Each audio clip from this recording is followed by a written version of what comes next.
It's Isha. Welcome back to my YouTube channel. तो आज के इस वीडियो में आपको पीरियड्स के बारे में बताऊंगी कि पीरियड्स क्या होते हैं, किन किन फेजेस को कंप्लीट होने के बाद में हमारी बॉडी जो है वो पीरियड स्टार्ट करती है, राइट। तो फर्स्टली हम जान लेते हैं कि पीरियड्स क्या होते हैं। आपको भी पता होगा पीरियड्स क्या एक ब्लड का सीक्रेशन है जो कि हमारे वजाइना के थ्रू बाहर आता है। इतना ही हम जानते हैं कि है ना, हमारी वजाइना के थ्रू जो ब्लड का सिक्रेशन होता है उसको हम पीरियड्स बोलते हैं। अब अगर मैं आपको बताऊं कि पीरियड्स का ब्लड खाली ब्लड से मिलकर नहीं बना होता, उसमें और भी बहुत सारी चीज़ें इन्वॉल्व होती हैं, तो हम उसकी भी बात कर लेते हैं कि पीरियड्स के ब्लड में उन किन किन चीज़ों का इन्वॉल्वमेंट होता है। तो पीरियड्स के ब्लड में फर्स्टली तो ब्लड आता है, सेकंड जो आती है वो आती है यूट्रस की लाइनिंग। अब आप सोच रहे होंगे कि यूट्रस की लाइनिंग उसमें क्यों आती है, तो मैं उसके पीछे का भी आपको रीज़न बता देती हूँ। हमारा जो यूट्रस होता है उसकी 3 लाइनिंग्स होती हैं, मैं आपको एग्जाम्पल के थ्रू क्लियर कर देती हूँ। ये देखें, आप सपोज कीजिए कि हमारे यूट्रस की 3 लाइनिंग्स हैं। सबसे बाहर वाली लाइनिंग को हम आउटर लेयर बोलते हैं, बीच वाली लाइनिंग को हम मिडल लेयर बोलते हैं, अंदर वाली लाइनिंग को हम इनर लेयर बोलते हैं। इनका नाम भी होता है कैसे, बाहर वाले को हम पेरीमेट्रियम बोलते हैं, बीच वाले को हम मायोमेट्रियम बोलते हैं और सबसे अंदर वाले को हम एंडोमेट्रियम बोलते हैं, राइट। तो क्या होती है, जब पीरियड्स आते हैं तो जो ये एंडोमेट्रियम लेयर है सबसे अंदर वाली, ये शेड ऑफ हो जाती है और उस यूट्रस के ब्लड के साथ में मिक्सअप हो जाती है। अब ये भी आपको कंफ्यूजन होगा कि अगर ये एंडोमेट्रियम शेड ऑफ होके यूट्रस के ब्लड पीरियड्स के ब्लड में मिक्सअप हो जाएगी तो नई एंडोमेट्रियम कैसे आएगी। तो उसके लिए आपकी बॉडी एक प्रोसेस फॉलो करती है कि हर मंथ जब आपके पीरियड्स आते हैं तो पुरानी एंडोमेट्रियम शेड ऑफ हो जाती है और नई एंडोमेट्रियम बनने लग जाती है। फिर जब आपके नेक्स्ट टाइम पीरियड्स आएंगे उस टाइम पे वो वाली एंडोमेट्रियम शेड ऑफ हो जाएगी और नई वाली एंडोमेट्रियम बननी शुरू हो जाएगी। तो ये एक प्रोसेस जो है वो हमारी बॉडी फॉलो करती है। अब नेक्स्ट थिंग की बात आती है कि पीरियड्स कैसे स्टार्ट होते हैं, किन किन प्रोसेस को कंप्लीट करने के बाद में किन किन प्रोसेस से हमारी बॉडी को गुजरना पड़ता है पीरियड्स के लिए। तो मैं आपको उसके लिए भी डायग्राम दिखा देती हूँ, 1 मिनट।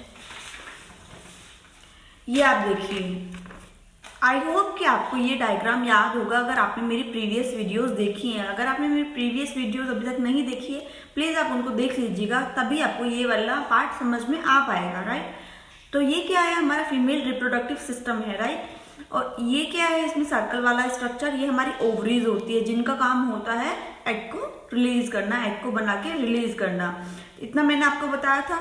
तो क्या होता है कि जब हमारा ओवुलेशन का टाइम होता है, उस टाइम पे जब ओवरी एग को रिलीज करके यहाँ पे फैलोपियन ट्यूब में लाके छोड़ देती है, तब यहाँ पे एग कितने देर तक रहता है, 24 आवर्स तक यहाँ पे एग रहता है। 24 आवर्स के अंदर अगर कोई स्पर्म बाहर से आके उस एग के साथ में मिलके एग को फर्टिलाइज कर देता है, उस कंडीशन में क्या होता है कि प्रेगनेंसी अकर हो जाती है, राइट। जो लेडी होगी वो कंसीव करने के लिए प्रिपेयर हो जाएगी, प्रेगनेंसी अकर हो जाएगी। बट इन केस अगर 24 घंटे के अंदर प्रेगनेंसी अकर नहीं होती है, मतलब कोई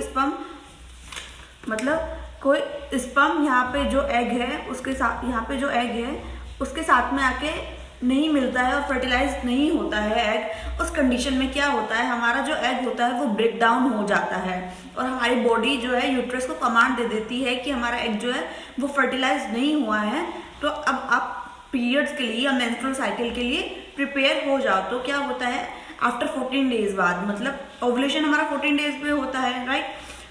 ओवुलेशन के 14 दिन बाद हमारे पीरियड्स आने स्टार्ट हो जाते हैं। इतना ही एक प्रोसेस होता है। आई होप कि ये चीज़ आपको क्लियर हो गई होगी, आपको समझ में आ गया होगा। मैं आपको एक बार और समझा देती हूँ। क्या होता है, ओवुलेशन कौन से डे पे होता है, हमारा 14th डे पे हमारा ओवुलेशन होता है, राइट। जो पीरियड्स हमारे नेक्स्ट टाइम आने वाले हैं उससे 14 दिन पहले हमारा ओवुलेशन होता है। ओवुलेशन के टाइम पे ओवरी क्या करती है, एग को रिलीज करती है और फिम्ब्राइज के थ्रू फैलोपियन ट्यूब में लाके छोड़ देती है। यहाँ पे हमारा एग जो है वो 24 घंटे के लिए रहता है। 24 घंटे के अंदर अगर कोई स्पर्म बाहर से आके उस एग के साथ मिल जाता है और एग को फर्टिलाइज कर देता है, उस कंडीशन में प्रेगनेंसी अकर हो जाती है। एक लेडी जो है वो कंसीव करने के लिए प्रिपेयर हो जाती है। बट इन केस अगर कोई स्पर्म बाहर से नहीं आया है और एग फर्टिलाइज नहीं हुआ है, तो वो एग क्या होता है, वो स्वाइप डाउन हो जाता है, नीचे आ जाता है और टूट जाता है, ब्रेक डाउन हो जाता है उसका। और हमारी बॉडी जो है वो यूट्रस को कमांड दे देती है कि हाँ आपका एग जो है वो फर्टिलाइज नहीं हुआ है, अब आपको पीरियड्स के लिए प्रिपेयर होना है, राइट। इतना ही प्रोसेस होती है पीरियड्स के लिए। जब भी हमारे पीरियड्स आते हैं यही प्रोसेस फॉलो करके आते हैं। पीरियड्स के टाइम पे क्या होगा, जो यूट्रस की एंडोमेट्रियम लेयर होगी वो भी शेड ऑफ हो जाएगी, जो हमारा एग होगा वो भी टूट के ब्लीडिंग के रूप में बाहर आना लग जाता है। तो ये एक चीज होती है। आई होप कि ये चीज आपको क्लियर हो गई। अच्छी लगी है then please subscribe to my channel, like my video.